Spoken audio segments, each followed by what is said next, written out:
Bihar BJP में हलचल तेज है। पार्टी अभी डिप्टी सीएम को लेकर पत्ते नहीं खोल रही, लेकिन सुशील मोदी ने अपने सोशल मीडिया प्लेटफॉर्म पर साफ कर दिया कि वो अगले उप मुख्यमंत्री नहीं है। अब सवाल उठ रहा है कि आखिर नीतीश कुमार से गहरी यारी की वजह से सुशील मोदी को उनके पद से हटाया गया या कोई और बात है। लेकिन बिहार के राजनीतिक विश्लेषक मानते हैं कि सुशील मोदी ने बिहार में बीजेपी को नीतीश का पिछलग्गू बना दिया था और नीतीश कुमार से यारी सुशील मोदी को महंगी पड़ी।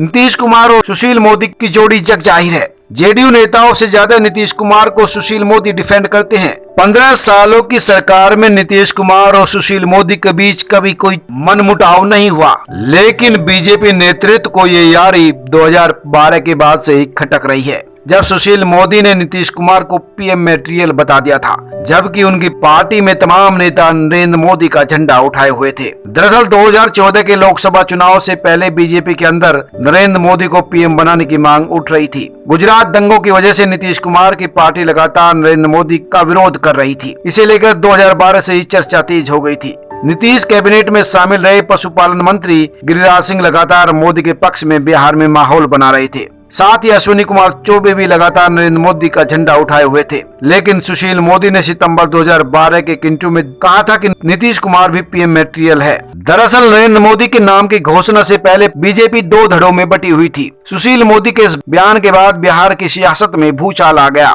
जेडीयू के नेता और हमलावर हो गए। बताया जाता है कि पार्टी नेतृत्व को ये बात बहुत ही नागवार गुजरी थी। ऐसे में बिहार की राजनीति में चर्चा ये भी है कि क्या उसी का खामियाजा सुशील मोदी को भुगतना पड़ा है। इसके साथ चर्चा ये भी है कि सुशील मोदी की कार्यशैली से बिहार कोटे से आने वाले कई मंत्री भी असहज रहते हैं, क्योंकि सुशील मोदी हमेशा से नीतीश कुमार के ही बचाव में खड़े रहते हैं। इसके साथ पिछले 15 सालों में बिहार में बीजेपी की सत्ता तो जरूर रही, लेकिन नीतीश कुमार की छत्रछाया से आगे बीजेपी नहीं निकल पाई। इस चुनाव में बीजेपी बड़ी पार्टी बनकर उभरी है। ऐसे में पार्टी के पास मौका है। डिप्टी सीएम के तौर पर नीतीश कुमार की पहली पसंद सुशील मोदी ही होते थे। नीतीश जब तक ताकतवर रहे, सुशील मोदी डिप्टी सीएम की कुर्सी पर बैठे रहे। 15 सालों में पहली बार नीतीश कुमार एनडीए में कमजोर हुए हैं। नीतीश कुमार के कमजोर होते ही सुशील मोदी को बिहार की सत्ता से बेदखल कर दिया। अब ऐसे में सबकी निगाह इस पर टिकी है कि सुशील मोदी को कहां एडजस्ट किया जाएगा। हालांकि पार्टी कह रही है कि उनको दिल्ली बुलाया जा रहा है। इस बारे में टिकट बंटवारे के दौरान भी सवाल उठे थे। बीजेपी के कुछ पुराने नेताओं ने सुशील मोदी पर सवाल उठाए थे। बीजेपी बिहार में अब खुद के बल पर खड़ा होना चाहती है।